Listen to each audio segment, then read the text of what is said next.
Here in the autofocus menu, we're going to see a mix of features that we've already talked about in the earlier autofocus section, including controls that are physically on the camera, but they're also in the menu system, but we're going to have a lot of customization in here as well. So let's go ahead and dive on in. All right, first up is one of the most basic settings in Focus. There is a button on the top of the camera that controls this, but if you want to access it through the menu, this is whether you want to shoot in single or continuous focusing. When you're shooting sports, you pretty much always are going to want to have it in the servo focusing. For basic photography, yeah, one shot is fine. Next up is AF area. Where in the frame do you want to focus and how big of spot do you want to have to focus on? This is something that we talked about before in there, but there is kind of a unique little twist here, and that is if you have orientation linked AF points turned on, which is in AF section 4, which is 4 pages down the road. If you have that turned on, the camera can have unique points and places depending on how the camera is orientated. So if that AF4 orientation linked AF points is turned on to one of the two on settings that it has, then you can have this set up so it has a particular focus area when you're in horizontal. And then when you're holding the camera vertical, it can have a separate area, and this is where you can come and input it if you want. And if you want to have it in the other vertical position where the grip is on the downside rather than on the upper side, you can have a separate place for that. So you can actually have 3 different memories. And unfortunately, no, you cannot have one for the camera in the upside down position. Sorry. All right, next up, subject tracking. Okay, this is a big one, and we've talked a lot about this in the previous focus section. So if you are wanting to track a subject, and remember that tracking is really having to do with left and right in the frame. Where is the subject in the frame? If you have something that is clearly identifiable, a person, a motorcycle, a car, something like that, this is a good time to be using it so that it can track it left and right, and you're free to compose how you want. If it's not so easy to identify a particular subject over something else, that's the time where you may want to just use a standard servo focusing and a particular bracketed area. But it really depends on the types of subjects that you're shooting. If you're into shooting horses, well, horse racing is going to be one style where one setup works. Horse jumping is going to be a different style, and wild horses out on the prairie are going to be a different setup that's going to be there. So this is something that you need to experiment with to see what works for what you're doing. Next up is choosing the subject to detect. And so this is where the camera will more easily identify what you're trying to photograph. And so we've got people, animals, vehicles, and none. When you set it into none, it just goes after whatever seems like the logical subject. And it may jump around a bit more than if you were shooting a particular subject. So if you are indeed shooting a particular subject, it is best to put it in that mode so it can more easily pick up on it. Do you want eye detection on or off? Generally speaking, when you're shooting a portrait, you want the eye in focus. That's usually the most important place to put your focus. There are times where that might not be the case, but I think in most cases, for most people, if you are shooting faces and people and portraits and things like that, you want to have the eyes in focus. And so I would generally say for portraits, leave this enabled in most all cases. Switching tracked subjects. All right. So there has been a little bit of confusion on my part, and I think on a lot of other people's parts, because the concept of subject tracking is in 2 different places in the autofocus menu. It's here, and then we're going to see it again on page 2. And I have looked and studied and read to try to figure out the difference between these 2 tracking scenarios. And I haven't seen anybody really clarified it the way that I think it should be. But after some extensive testing, I think I have finally found the results that will help clarify a poorly written instruction manual or translate it, because I've read through that thing so many times, I don't want to admit to it, but I think I've finally figured this one out. Okay, so switching tracked subjects really deals with the concept of subject tracking that we just talked about a few steps up here in the menu. And when that is turned on and the camera is identifying subjects to track, how easily does it switch from one of those to another? And that's what this is controlling. So the way this works in here is, so this is going to work best when subject tracking is turned on. This is what it's really working with. It's determining how that subject tracking works. Is, do you want to track a new subject or stick with the established one that you currently have in the frame? So imagine you have your frame on a subject, but then a new subject comes in and kind of comes between you and your subject. Do you want it to jump to that new one or to stick to the old one? And it really depends on the types of subjects that you're shooting with. It comes set to number 1, which is kind of this middle setting. In some cases, you want it a little bit more sticky. In some cases, you want it a little bit more jumpy to the new item in there. And so this is one of those little tweaks to the tracking system to help make it work better for the type of work that you are doing. All right, so that, once again, is dealing with the subject tracking that we were talking about, which was right up here. So when that's turned on and it's not working right, you want to come down here and you want to tweak with that one a little bit. All right, the focus mode. So this is something that's only going to show up with lenses that don't have an AF/MF switch on them. And so there's a few basic lenses that are small in size that Canon decided to remove that switch from, and you would come in here and turn it on and off. If you have one of the kind of medium to higher end lenses, you're not going to see anything here, and you're going to be wondering, why doesn't my camera have this feature? It does, you just don't see it until you get the right lens on. All right, working our way over to page 2. These are the different cases. We're going to talk about that tracking sensitivity again that we just talked about a minute ago, all right? But this deals with servo autofocus. Servo autofocus is where the camera is focusing on subjects moving away from you. This has nothing to do with the identification, vehicle, people identification, any of that. This is just tracking subjects moving back and forth.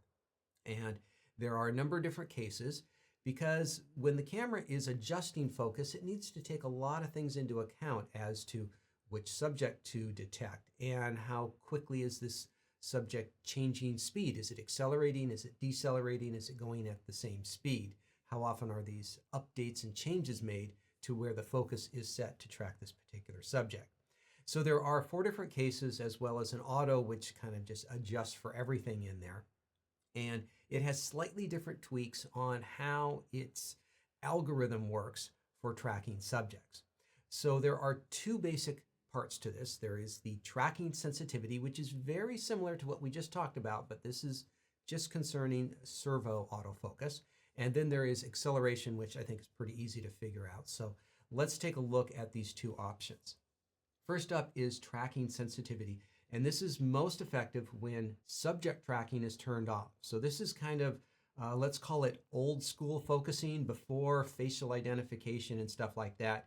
You got a box, you got something that's moving, and you want to track it as it's coming towards you, away from you, or moving around in whatever way that it is.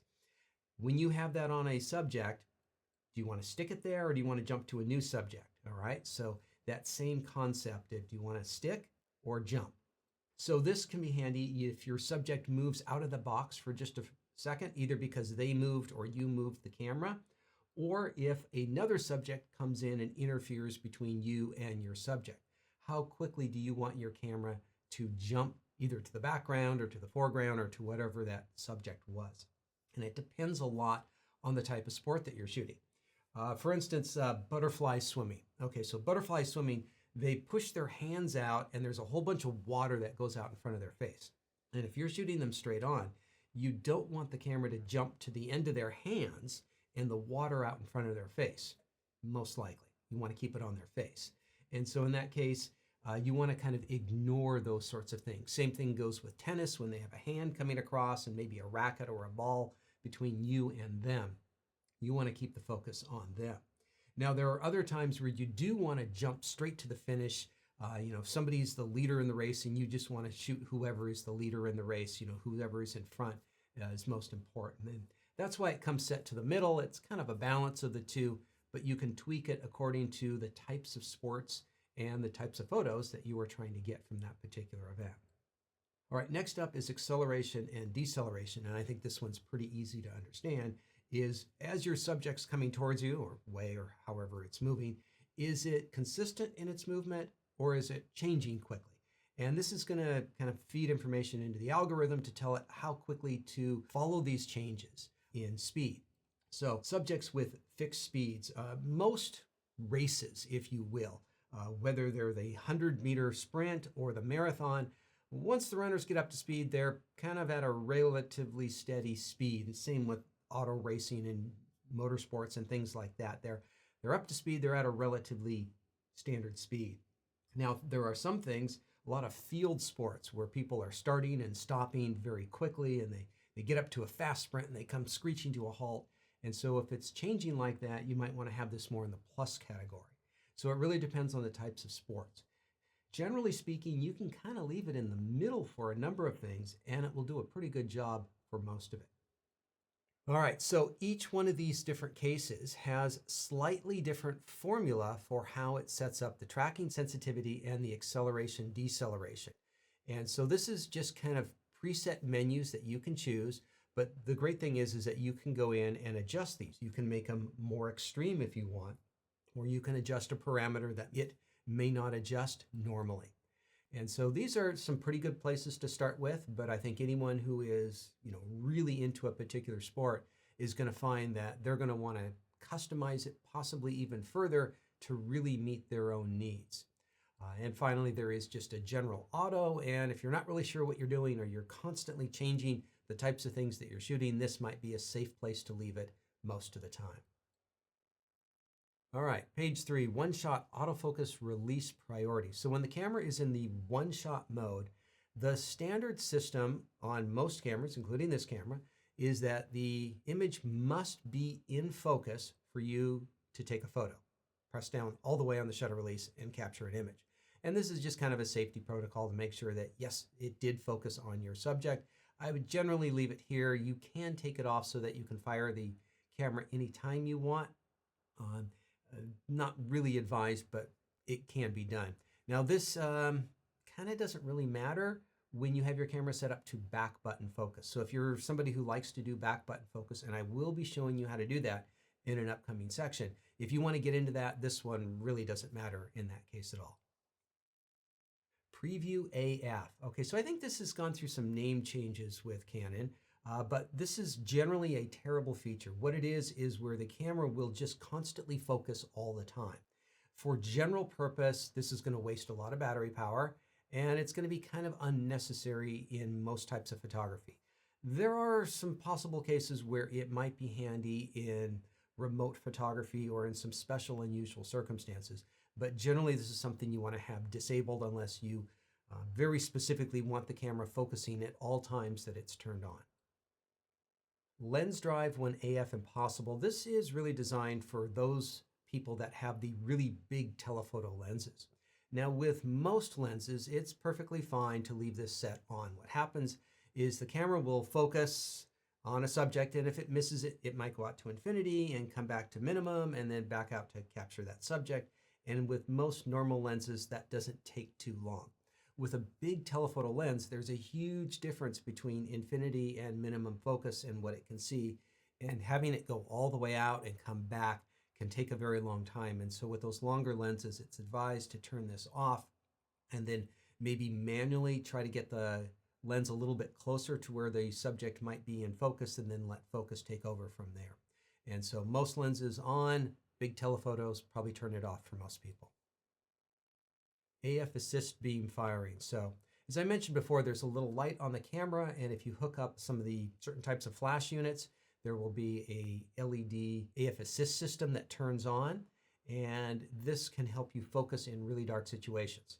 The problem is it works over a very short distance. So we're talking about 10 feet, 3 meters or so. Anything beyond that, it's not a bright enough light. Secondly, if you're photographing people or animals, it's really distracting and frankly kind of annoying. So yes, it can be helpful in some unusual situations, but I think in most cases it's probably best turned off, and just to know that if you need it, it's there and you can turn it on. All right, page 4, limit AF areas. So we've talked about the 8 different focusing areas, bracketed focusing areas that you can choose. If you find some in there that you just don't use on a regular basis and you don't want to accidentally have to set them or have to cycle past them on the options, you can uncheck those boxes here so that you don't have to look and think about it. AF area selection control. All right, so normally when you change focus points, you're going to press the AF point selection on the back of the camera, and then you press in on the M function button. And the problem is that you have to cycle through all 8 to get back around to where you started. So if you want to go 1 to the left, you actually have to press 8 clicks to get there. I think it's a lot easier to work with the main dial. And so you just press the AF point selection button and you can dial left and right and get where you want to go a little bit more quickly. So I personally think that that's a faster, easier way to make that selection.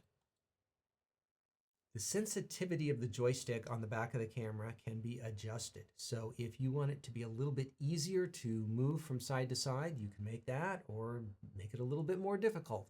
Add a little bit more molasses into it so it doesn't change quite as quickly. So if you don't like the way it moves, well, there's a control for that. Orientation linked AF is something that I think is really great. Sometimes I'm shooting sports and I have a compositional idea that maybe I want to have the subject over on the right-hand side of the frame, okay? And I'm shooting a landscape style image. And that's great, but what if I want to shoot a vertical but still keep that same compositional idea? Well, the focus points move to someplace else on the frame, and that's not where I want the focusing points when I'm shooting vertical.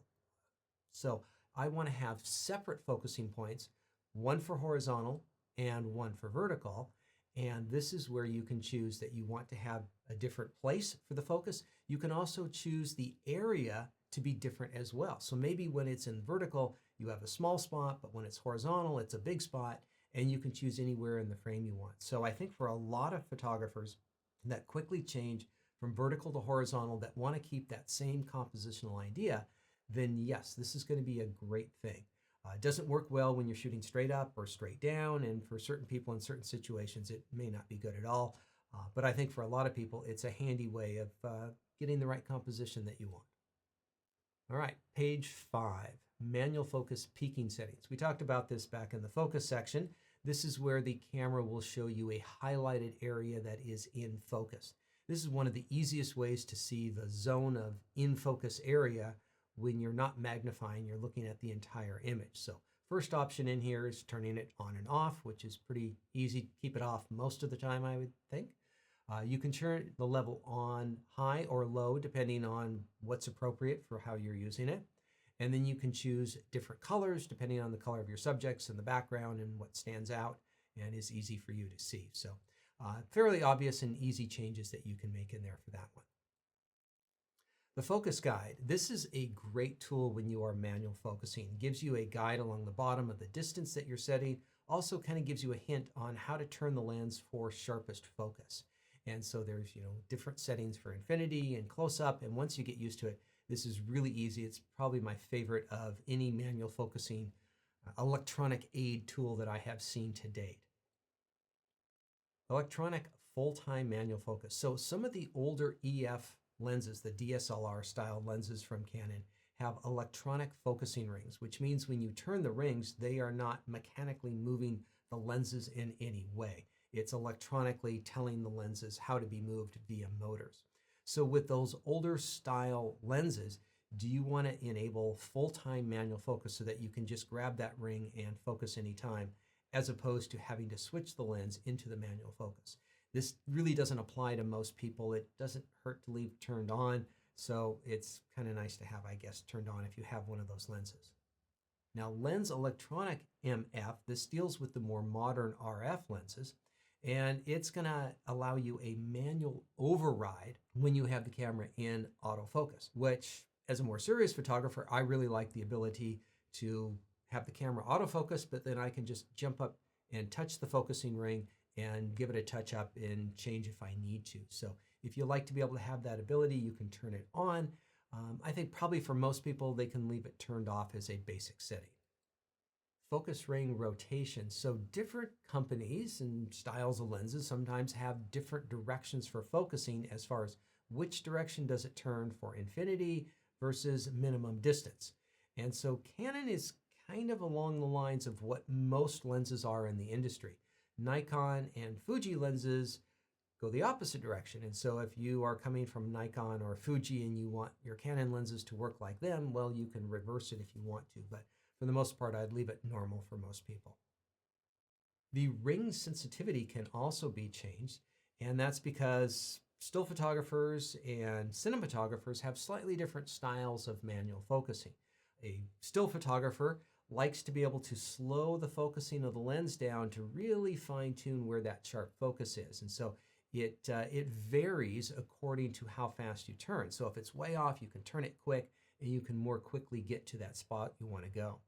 A cinematographer prefers to have a linear response so that if they are doing a focus pull from one place to the other, they can do it over and over again and they can practice and they know no matter whether they go slower or faster, it always hits the exact mark when they turn it a certain amount.